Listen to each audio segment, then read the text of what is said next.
pessoal! E aí, como que nós estamos? Espero que todos muito bem.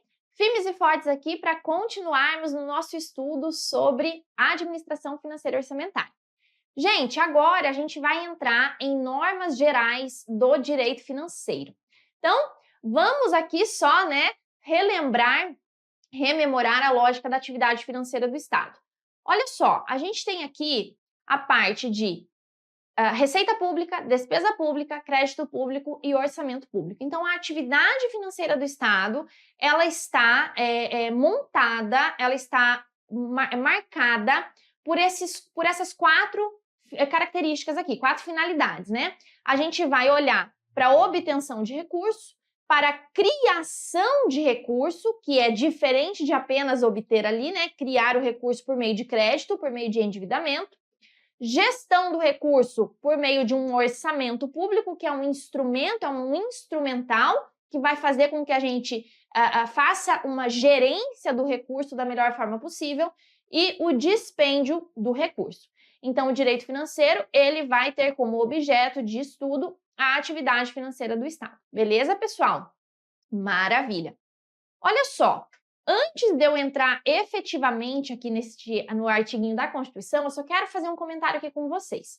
O direito financeiro, ele está dentro do direito público, porque nós temos ali uma diferenciação inicial, né, entre direito público e direito privado.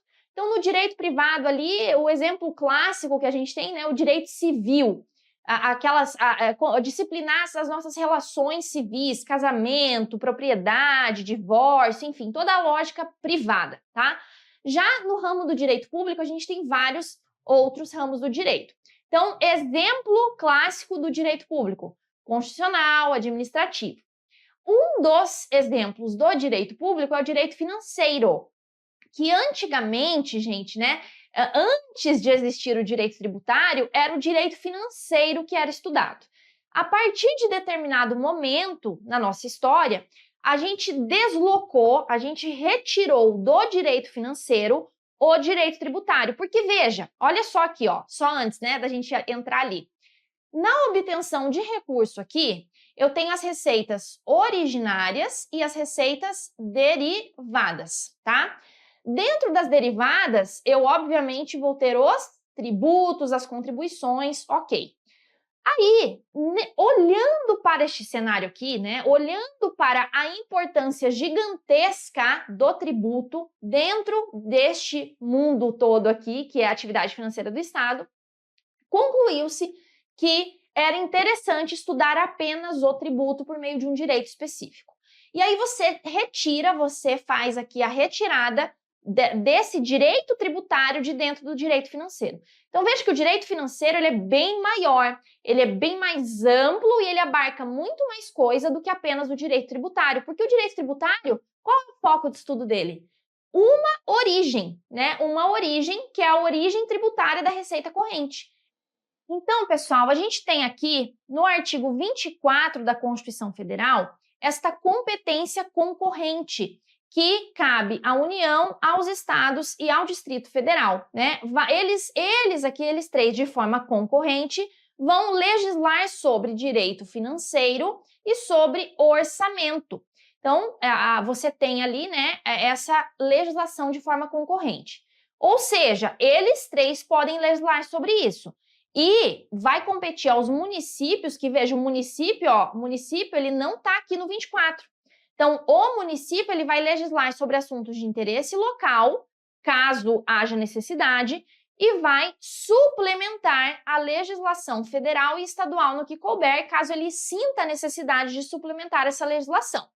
No caso, pessoal, não confundam aqui a legislação concorrente com relação a direito financeiro e ao orçamento, não confunda isso com a iniciativa das leis orçamentárias. Então, União, estados, DF e municípios, os entes federativos, eles vão necessariamente dar início, né, vão cada um deles fazer as suas leis orçamentárias. Isso aqui não tem dúvida, isso não é legislação concorrente, porque eles não estão legislando sobre o orçamento nesse caso, eles estão fazendo as propostas de orçamento, tá? A questão aqui é legislar sobre orçamento, legislar sobre direito financeiro. Então, matérias afetas ao orçamento de direito financeiro que vão precisar, por exemplo, ser reguladas, e aí nós teremos essa competência concorrente aqui. E aí a gente tem que lembrar lá das aulas da professora Adriane Fauti, da professora Nelma, a parte da competência concorrente. O que nós temos aqui, né? Neste âmbito, gente, qual que é a lógica das competências?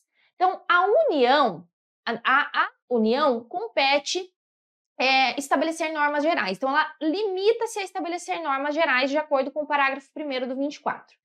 Só que, né, estas normas gerais não excluem, né, esta competência da União não exclui a competência suplementar dos estados.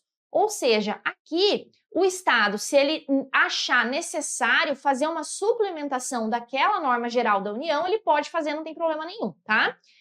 Tá, mas Gabi, e se não existe lei federal sobre normas gerais? Porque a União limita-se a estabelecer normas gerais. Então, a Constituição ela já pensou nisso. Bom, se não existe lei sobre norma geral, o que a gente vai fazer? O Estado vai ter ali, né, vai nascer no Estado uma competência plena, uma competência legislativa plena para atender às suas peculiaridades. Ou seja, nesse cenário em que não existem normas gerais, o Estado faz as normas gerais e faz ali a suplementação dessas normas gerais, se for o caso, né? Para atender a peculiaridade ali necessária. No caso, gente, tem que lembrar, se houver uma superveniência de lei federal dispondo sobre normas gerais, nesse casinho aqui, tá? Nesse casinho aqui, ó, nesse caminho. Então, nesse caminho. Não tinha norma geral, o Estado exerceu sua competência legislativa plena e editou uma norma geral, vem a União e fala assim, não, agora eu vou editar essa norma geral aqui, vai lá e edita. Neste cenário, vai suspender a eficácia da lei estadual no que for contrário. Não é que vai revogar a lei estadual. Se te trouxer que vai revogar a estadual, errado. Aqui vai haver simplesmente a suspensão de eficácia dessa lei e apenas no que for contrário. Se houver ali vários dispositivos que são iguais às normas gerais lá da União, vai continuar em vigor, não tem problema nenhum, né? Porque é a mesma coisa. O que for contrário suspende a eficácia. O que significa dizer que vai suspender a eficácia nesse caso?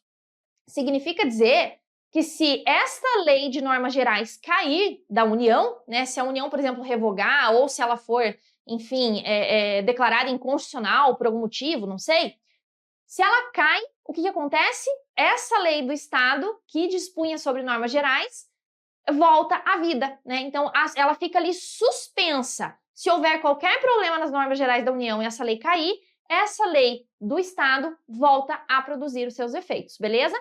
Mas veja, isso daqui, às vezes, derruba a gente na hora da prova.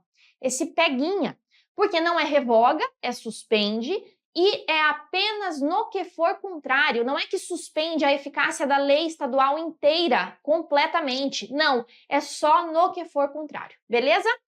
Maravilha, então.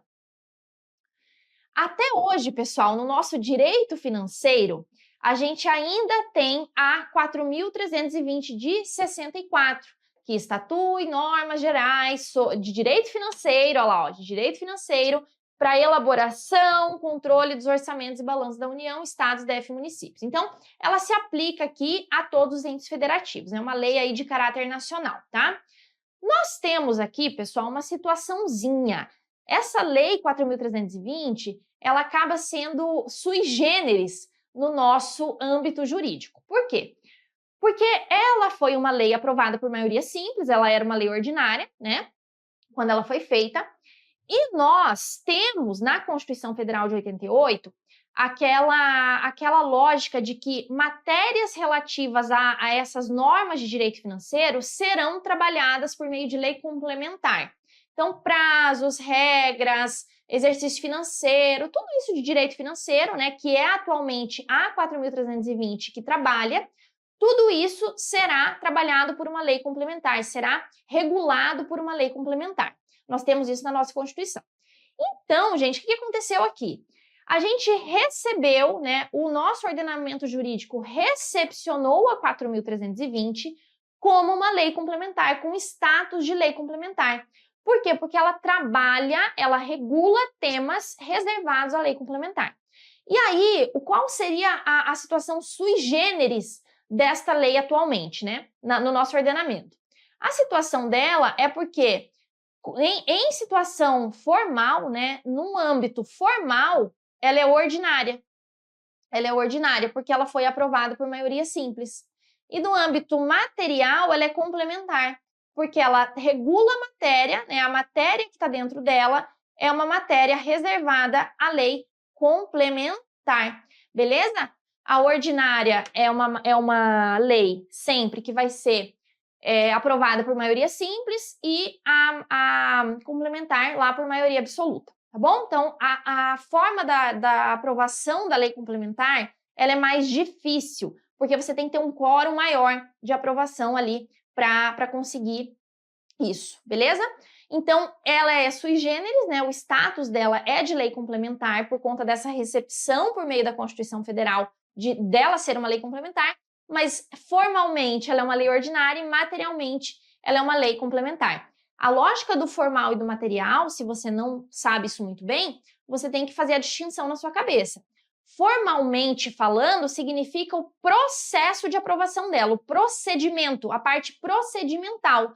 Então, se ela foi aprovada por maioria simples, ela é ordinária. Se ela foi aprovada por maioria absoluta, ela é complementar. Já a parte material, né, materialmente falando, significa o conteúdo desta lei. Veja, necessariamente, quando uma lei ela é complementar, reservada quando uma matéria é reservada à lei complementar, ela vai ser materialmente e formalmente complementar. Essa que vai ser a lógica. Por quê? Porque é uma matéria que precisa de uma aprovação maior, de uma rigorosidade maior na aprovação, no estudo e na aprovação dela.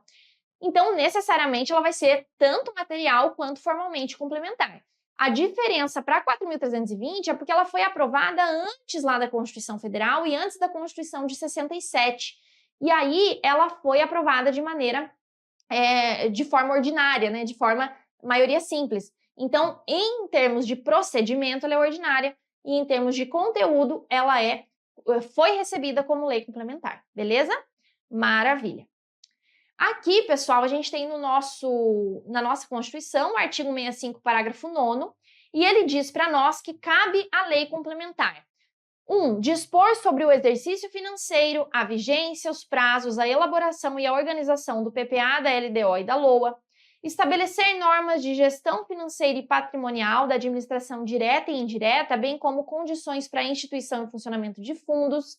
E os critérios da execução equitativa e a relação lá dos impedimentos legais e técnicos com relação, pessoal, às emendas individuais e de bancada, tá bom? Maravilha aqui. Então, tudo isso aqui tem a ver com o direito financeiro, tudo isso aí tem a ver com a nossa atividade financeira do Estado e cabe a uma lei complementar dispor sobre isso. Exatamente por isso que a 4.320 foi recebida e foi recepcionada pelo nosso ordenamento como lei complementar.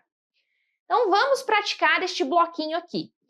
SEBRASP-CESP 2018. Coube à LRF estabelecer normas gerais de direito financeiro destinadas à elaboração e ao controle dos orçamentos da União, dos estados, dos municípios e do Distrito Federal.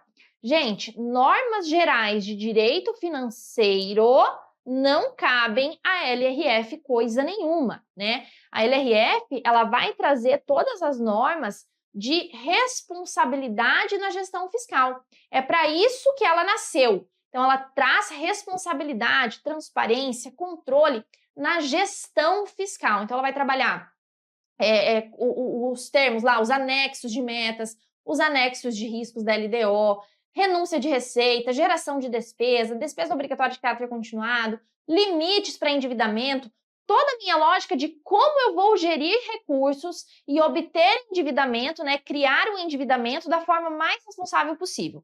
Isso é LRF. Já aqui, normas de direito financeiro, gente, isso é a 4.320 que ainda até hoje faz, tá bom? SEBRASP Auditor de Controle Externo, 2017.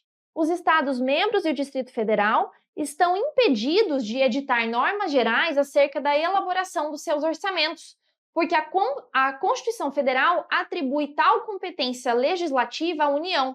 Gente, eles não estão impedidos coisa nenhuma, porque se a União não estabelecer as normas gerais, o que vai acontecer? Eles vão exercer a competência legislativa plena. Então, aqui, os estados do DF vão sim estabelecer as normas gerais no caso de inexistência dessas normas pela União, no caso de inexistência de legislação pela União. E aí, obviamente, sobrevindo uma legislação da União sobre normas gerais, o que vai acontecer? Suspende a eficácia daquela lei no que for contrário, daquela lei estadual, daquela lei do DF. Beleza? Suspende no que for contrário. Maravilha. E só lembrando aqui, né? Uma vez eu estudava ainda para concurso e eu lembro que um professor muito querido meu, ele explicou assim, ó, para vocês não esquecerem, né, das normas gerais. É um quadro, né, pessoal? É um quadro. E aí você tem que lembrar assim, ó, a União, ela vai estabelecer a moldura do quadro, tá? Então, aqui é a moldurinha do nosso quadro. Então, a União, ela faz todas essas regras aqui, ó, de moldura, né? Normas gerais. E aí, os estados e o DF, eles vão pintar esse quadro ali de acordo com as suas peculiaridades. Eles vão dentro desta moldura, não pode sair da moldura, eles vão trabalhar aqui as peculiaridades, caso seja necessário trabalhar alguma suplementação de lei, no caso do estado, no caso do DF, tá? Lembrando também, o município aqui, obviamente, ele vai obedecer essa regra das normas gerais, vai obedecer também a parte estadual ali, só que se ele precisar, ele também vai poder suplementar no que couber, ele pode suplementar também dentro da moldura, mas a regra aqui, pessoal, não é a legislação concorrente nesse caso. O município, ele entra só se precisar muito ali falar sobre alguma situação de interesse local ou suplementar algo no que couber. Mas no âmbito da legislação concorrente, a gente tem União aqui na moldura e estados e DF dentro aqui da pintura, tá bom? E o município a gente vai entrar ali só por conta daquele artigo 30 lá da Constituição, ok? Maravilha. Então aqui tá errado, porque existe sim, como estado e DF, editar norma geral, caso inexista norma geral da União.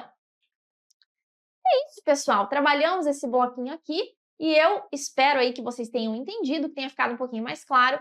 E volto aqui com vocês no nosso próximo bloco. Espero vocês. Até!